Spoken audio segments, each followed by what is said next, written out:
ஒரு குறிப்பிட்ட காலம் நீங்கள் ரைட்டராக இருக்க போகிறீங்க, நீங்கள் ஆக்டராக போகிறீங்க, டைரக்ஷன் பண்ண போகிறீங்க, எல்லாமே வச்சுருக்கீங்க. ஆனால் குறிப்பிட்ட காலம் இட்லியை மட்டும் செய்யுங்க. அப்போ தான் இட்லி எப்படி செய்யணும்னு தெரியும். குறிப்பிட்ட காலம் ஒரு 5 மாதத்துக்கு இட்லியாக சாப்பிடுங்க. இட்லியை செஞ்சு செஞ்சு பழகுங்க.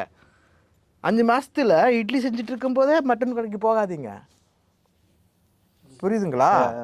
அப்போ தான் உனக்கு இதில் எக்ஸ்பர்ட் ஆவீங்க. நீங்கள் டைரக்ஷனும் உங்களுக்கு அப்போ தெரியும். நான் இட்லி செய்யும்போதே என்னப்பா இதையே செஞ்சுட்டு அது தெரியும் தோணும். ஆனால் அது உண்மை இல்லை. உங்களுக்கு தோணும். ஏன்னா அவசர காலத்தில் உங்களுக்கு பின்னாடி வந்தவங்க, நீங்கள் 19 வருஷம் இருக்கிறதுனால உங்களுக்கு பின்னாடி வந்தவங்க, எனக்கு பின்னாடி வந்தவங்க உங்களுக்கு முன்னாடி ஓடிட்டாங்கிறத நீங்கள் பார்த்துருப்பீங்க. புரியுதுங்களா? அப்போ உங்களுக்கு இந்த கேள்விக்கான ஆன்சர் உங்களுக்கு தெரியும். அதை நீங்கள் ஒத்துக்க மாட்டேங்கிறீங்க.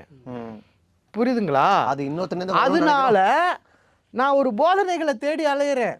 எவனோ ஒரு ஓஷோ சொல்லிடுவான், நமக்கு ஒரு மருந்து கொடுத்துருவான்னு நினைக்கிறேன். ஏன்னா எனக்கான ஆன்சர், எனக்கான விடியலுக்கான ஆன்சர் எனக்கு தெரியுது. ஆனால் என்னால் ஒத்துக்க முடியல.